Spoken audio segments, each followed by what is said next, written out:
시청자 여러분 안녕하십니까. 2월 9일 화요일 특집 2시 뉴스회전 시작합니다. 원자재 가격 상승세가 심상치 않습니다. 국제유가는 코로나19 이전 수준을 회복했고 금속과 곡물 등 줄줄이 고공행진입니다. 인플레이션 시대의 전조인지 정철진 경제평론가와 짚어보겠습니다. 어서 오세요. 네, 안녕하십니까. 자, 줄줄이 오르죠, 지금. 네, 그렇습니다. 예. 우리가 보통 이제 크게 원자재라고 하면 세 예. 가지 파트로 나누게 되죠. 이제 첫 번째가 유가, 예. 가장 중요한 부분이고요. 구리를 필두로 한 이 금속이 있고, 먹거리라고 하는 이제 농축수산물, 뭐 소맥이라든가 대두라든가 옥수수라고 할 수 있을 텐데, 이 세 가지 분야 모두 거의 급등이라고 할 만큼 최근 1년 내 상승세가 놀랍습니다. 1년도 그렇지만 한 달 정도를 보면 아주 더 그렇죠. 완전히 한 번 더 곡선이, 예. 그런 모양새가 나오고 있는데 유가부터 보면 작년 3월, 2월, 3월 코로나19 충격 터지기 예. 전에가 거의 한 배럴당 WTI 기준입니다. 예. 60에서 70달러였었는데 이게 여러분들 잘 아시다시피 대폭락을 하죠. 예. 그래서 사상 초유의 마이너스 유가까지 나오게 됐었는데 그래프 보면요. 그다음에 이제 예. 반등을 하게 되고요.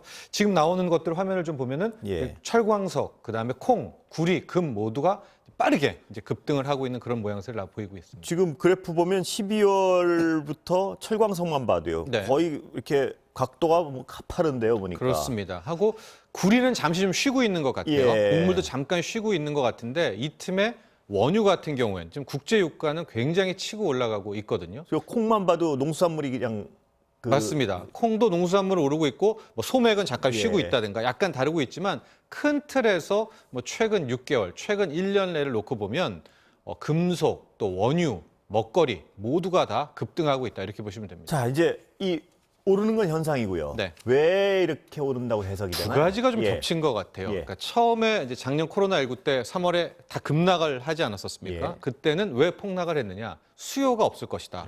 외출도 못했고 공장도 못 돌렸고 사람들도 다 긴축을 하니까. 그러니까 초창기 그것이 잦아들고 올라갈 때는 이제 수요 견인으로 더 필요해, 더 필요해 사들이면서 실은 이제 이 가격들이 올랐다고 보여지고 있는데 최근에 나오고 있는 이상 급등 단기간은 역시 돈이 많이 돈이요. 풀려서 나오게 예, 되는 유동성. 유동성으로 인해서 일종의 좀 향후 오게 될 이제 원자재 이 비용 인플레의 전조일 수도 있겠다라는 이제 두 가지 시선이 함께 나오고 있습니다. 그러니까 이제 백신도 곧 다 전 세계가 맞기 시작했고 네. 이러다 보니까 실물 경제가 살아날 것이라는 기대가 한 부분에 있는 것 같고요. 그렇죠. 네. 그다음엔 또 바이든 행정부의 어떤 돈풀기, 네. 세계 전체 정부가 그러니까요. 네.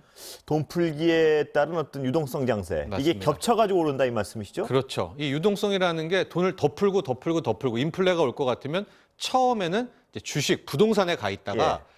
다음 단계로는 저렇게 이제 실물 원자재로 가서 달라붙습니다. 왜냐하면 예. 이거 눈에 뻔히 보이지 않습니까? 돈 가치가 예. 떨어진다는 것이.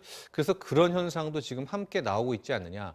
특히 지금 이제 백신 접종하고 있고 최근에 이제 코로나19 추이를 보면 한때는 일일 미국입니다. 예. 신규 확진자 수가 막 20만 명, 예. 25만 명 하다가 15만 명.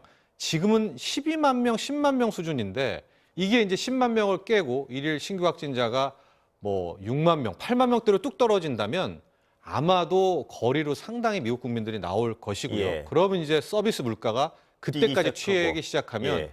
원자재 뛰었으니까 서비스까지 튀면 본격적으로 이제 소비자 물가 상승, 인플레가 나올 것이다. 이런 전망이 자, 나왔습니다. 인플레는 꼭 나쁜 건 아니지 않습니까? 원래 인플레 타겟을 못 맞춰가지고 몇 년 동안 네. 계속 전 세계가 고생하지 않았습니까? 근데 인플레는 또 어느 선을 넘으면 대단히 위험한 거고요. 네. 지금 인플레가 온다는 전망이 많습니까? 아니면 오지 않는다는 전망이 많습니까? 지금으로서는. 일단은 이제 앞서 말한 예. 설명이 굉장히 적확하신데요. 인플레이션은 성장의 또 다른 말입니다. 예. 그러니까 일본 같은 경우에 뭐 잃어버린 20년, 30년 안 올라요, 물가가. 아무리 해도 이제 성장이 안 되는 것이기 대단히 안 때문에 좋은 일이죠. 예, 이게 미국에선. 견조하게 인플레이션이 나오는 것은 굉장히 바람직하고 우리도 그런 거를 원하는 거고요. 예. 근데 이제 지금 다가올 인플레이션은 성격이 조금 이제 다른 거죠. 좀 나쁜 인플레이션일 수 있다 이 말씀이시죠? 그렇습니다. 예. 하고 다수설은 현재 인플레이션은 올 수밖에 없다. 없다라는 지배적인데 그것이 실물 경제가 살아나는 인플레이션도 분명히 있겠지만 예. 이게 돈이 풀리면서 실은 우리가 원했던 것보다 더 빠르고 더 큰 폭으로 물가 상승이 나올 수가 있다라는 이제 우려가 나오는 것이고요. 실질적으로 좀 소수설이기는 하지만은 2분기입니다. 예. 4월, 5월, 6월에 미국의 소비자 물가 상승률이 현 추세라면 분기이긴 하지만 예. 3%도 나올 수가 있다. 아. 그러니까 1분기 대비 2분기에서 그 정도의 분기 인플레가 급등할 가능성도 백신 접종에 예, 성공한다는 예. 전제 하에서요. 나오고는 있기 때문에 자칫 이러다가 우리도 모르는 사이에 예. 물가가 오르고 뒤이어서 시중금리, 채권금리도 따라 오르고 아, 예. 이런 모습까지도 나올 수가 있지 않느냐. 그러면은 이게 이제 그다음 또 원체는 금리 인상, 뭐 긴축 이런 얘기로 흘러가지 않습니까? 자, 그러면 지금 상태에서는 인플레가 어느 정도 생기는 게 바람직한데 경기가 워낙 네. 가라앉아 있으니까요. 근데 인플레이션이 중앙은행이 보다가 저건 안 되겠다 싶을 정도로 오르게 되면 네. 중앙은행은 지금까지는 뭐 미국이요. 네. 미국의 경우에 금리는 안 만지겠다 당분간 이렇게 네. 공언을 했는데 네. 이게 언제까지 안 만지겠다는 얘기를 한 적이 없지 않습니까? 그렇죠. 이제 시간은 이제 점도표라고 해서 예. 이들이 예상하는 건 2023년이었었는데 예. 전제 조건이 있죠. 그러니까 2% 이상의 그러니까요. 고압 경제. 그러니까 2%가 되더라도 연 계속 둔다. 2.5가 돼도 심지어 계속 둘 수도 예. 있다. 그러나 그게 2023년이 아니라 만에 하나 2022년에 연 2.5% 이상의 인플레가 나온다면 넘어가고. 올리는 겁니다. 그렇죠? 네. 그리고 임금 올라가고 만약 네. 이래가지고 정말 인플레이션 걱정이 될 땐 이자율을 만지지 않을 거란 보장은 없는 거 아닙니까? 지금? 그렇죠. 예. 근데 걱정은 지금 이자율을 만지게 되면 이 유동성 장세로 이어지고 있는 주식 시장이 굉장히 타격을 받을 가능성이 많다는 분석이 지배적인 거 아닌가요? 그렇습니다. 바로 이제 그런 형태, 그런 예. 논리인 건데요. 아마도 미국의 연방준비제도 이사회가 당장 금리를 올린다거나 그렇지 테이퍼링할 않겠죠. 가능성 예, 예. 거의 낮죠. 예. 근데 이제 이것은 이제 당국이 결정하는 중앙은행이 결정하는 기준금리, 정책금리, 기준금리 이야기고요. 시중금리와 채권금리는 이게 똑똑하니까 탁 보면은 예. 이거 인플레이션이겠구나 해서 먼저 오른단 말이죠. 예. 실질적으로 어제 뭐 장중에 잠깐 얘기는 했지만 미국의 30년 만기 국채금리가 2%를 찍고 내려왔었거든요. 예. 그런 측면에 보면 실은 기준금리를 아무리 안 올린다라고 해도 이렇게 채권금리들이 빠르게 올라가게 예. 된다면 실은 자산시장에서는 뭐 상당 부분 요동을 칠 수밖에 없는 것이고요. 그것은 뭐 연준이 끝까지 금리 안 올린다라고 해서 이 해결이 될 문제는 아닌 거죠. 그 말씀하신 대로 개인 투자자분들 채권 금리를 좀 주시하셔야 될 것 같습니다. 그게 네. 앞으로 어떤 이자율을 감안할 수 있게 보게 하는 척도가 될 그렇죠. 테니까요. 이게 좀 어렵지만 의외로 쉬운 게 10년 만기 국채 이제 예. 채권들 아무 데서나 다 쉽게 살펴볼 수가 있을 것 같은데 이게 이제 위험 신호는 저는 한 연 1.8% 예. 하고 이것이 연 2%를 넘게 됐을 때는 이건 뭐 아. 굉장히 빠르게 예. 금리라는 게 한 번 리듬을 타면 그렇죠. 그때부터는 뚝뚝뚝뚝 튀어 오릅니다. 채권 금리라는 게 지금이야 뭐 한 1.1 아직 1.2도 안 됩니다. 10년 만기는. 그러니까 어느 세월에 1.5가 되겠어. 어느 세월에 2가 되겠어 하지만은 예. 순간적으로 이게 터치가 되기 시작하면 빠르게 오르니까 그런 점들은 주식 투자하는 분들은 이렇게 늘 확인하는 예. 게 좋을 것 같습니다. 개인 투자자들 특히 많이 지금 자금을 그 어느 때보다 많이 넣는데요. 채권 금리 정말 아주 면밀히 살펴보셔야 될 것 그렇습니다. 같습니다. 네. 그 추이 특히 네. 흐름 말씀하신 대로. 네. 근데 우리나라 인플레이션 우려는 어떻습니까 지금? 그렇죠. 이제 우리나라 같은 경우에도 인플레를 생각할 때 우리는 환율 문제가 있기 때문에 예. 두 개를 함께 생각해야 됩니다. 지금 국제 원자재 가격이 오르고 있기 때문에 만에 하나 가장 좋은 시나리오는 원화가 좀 점차적으로 강세로 흐르게 되면 이 국제 물가 원자재 가격이 오르는 게 어느 정도 상세가 예, 되면서 시중 물가를 좀 붙잡을 수가 있을 것 같은데 지금 두 가지 시선이 우리는 좀 공존하고 있는 것 같아요. 그러니까 즉 앞으로 우리가 일본식 불황을 따라간다. 노령화가 되고 인구도 별로 안 낳고 그래서 전 세계가 인플레 걱정할 때 우리만 디스인플레. 우리는 계속 중장기적인 하락을 할 수밖에 없겠다라고 이제 주장하는 쪽이 하나가 있고요. 또 한쪽은 우리도 예외 없이 더 크게 인플레를 받을 수밖에 없고 여기에 만에 하나 원화 약세, 즉 원달러 환율이 오르게 된다라고 하면 이제는 물가가 너무 올라가지고 걱정하게 될 수 있는 것이다라는 이제 두 가지 좀 극단적인 시각이 있고요.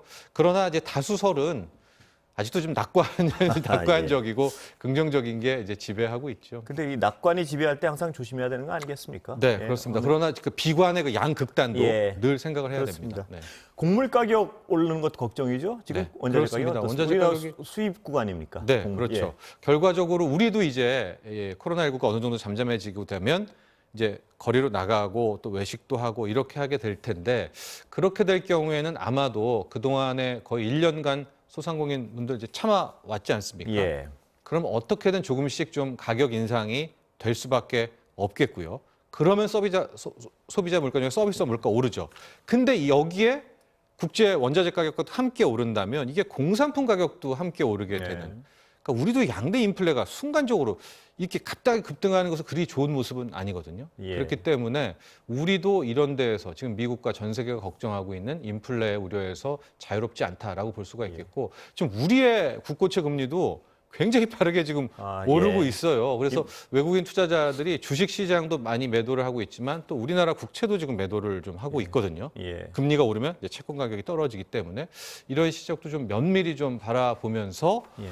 왜냐하면 지금 워낙 주식 투자하시는 분들이 그렇습니다. 많기 때문에 그래서 네, 네. 그래서 어떤 이런 부분 네. 지표들, 그러니까 특히 채권 금리 지표들, 네, 금리가 주식이 앞으로 주식 시장에 미치는 영향이 지대할 테니까 그렇습니다. 그 지표를 면밀히 살펴야 될 네, 것 같습니다. 네. 자, 다른 얘기 좀 잠깐 여쭤. 시간은 네. 다 됐습니다만 네. 간단히 좀 짚어보고 가겠습니다. 현대 네. 협력하는 애플과 협력하는 겁니까? 안 하는 겁니까? 일단 어제 안 한다 그랬던 게 근데 예. 그게 액면 그대로인가요? 공식 이제 작체는 전기자율 주행차 관련해서 예. 애플과의 협의는 이제 중단 안 됐다는 예. 것이고요. 그 외에 다른 전기차 관련해 가지고는 검토 중이다. 회사들이 오퍼하는 것들인데 그러니까 애플과는 이게 어떤 얘기입니까? 그게 잘 들어도 잘 이해가 안 되던데요. 애플은 예. 이제 향후 전기 자율 주행차가 될 때 차를 만들어 본 적이 없지 예. 않습니까? 근데 전기차라는 것은 일단 차를 만드는 플랫폼. 예. 이게 이제 전기차 전용 플랫폼이라고 하는데 현재 이제 테슬라하고 우리 현대하고 폭스바겐 정도만 이제 갖고 있죠. 이 예. 노하우를. 예. 그런데 이 애플은 뭘 갖고 있느냐? 앞으로 전기 자율이 될 땐 예. AI와 소프트웨어에 굉장한 강점이 있지 그렇죠. 않습니까? 예. 그렇게 되면 우리의 정확히 기아차였죠. 기아차가 차를 주고 거기에 애플이 소위 말하는 AI를 결합하게 예. 된다면 이제 전기 자율의 하나의 차가 완성이 되는 예. 그런 협력 구조를 많이 생각을 했었는데요. 예. 이제 그것이 뭐 비밀주의 이런 것 때문에 지금 뭐 중단이 됐다라고는 하는데 현대차 입장에서도 뭐 지금 그닥 또 슬프거나 아쉬운 일은 아닐 겁니다. 예. 왜냐하면 이 전기차 전용 플랫폼의 이 노하우도 상당한 기술이고 예. 지금은 전기 자율주행차에 뭐 그게 한 5단계라면 아직 1단계에도 안 온. 예. 그러니까 누가 지금 시장에 선도 갑이 될지는 모르는 상황이거든요. 예. 그렇기 때문에 좀 더 지켜봐야 될 것 같고요. 아직도 그러니까 애플과도 완전히 끝난 건 아니라 이 말씀이신가요? 근데 이제 그게 조심스러운 게 예. 이것도 현대차, 기아차뿐만이 아니라 뭐 현대모비스, 현대위아 예. 굉장히 많은 주식 투자자들이 여기 몰려 있잖아요. 예. 그러니까 이게 이제 현대차도 그렇고 이게 잠깐 중단된 거야. 예. 향후 더 할 거야란 말이 나오면 또 다시 주가는 급등할 수가 있는데 거기는 그러다 만약에 정보가 또 결렬이 명확하지 나면 않군요, 아직까지. 아직 지금 현재로서는 예. 중단됐다는 것이 팩트인 것이고요. 중단됐는데 재개될지는 누구도 모른다. 뭐 이런 그렇습니다. 정도로 그렇게 해석을 보면 해야 되는데. 맞는 예. 거가 될 것 같습니다. 예, 네. 오늘 말씀 여기까지 듣겠습니다. 감사합니다.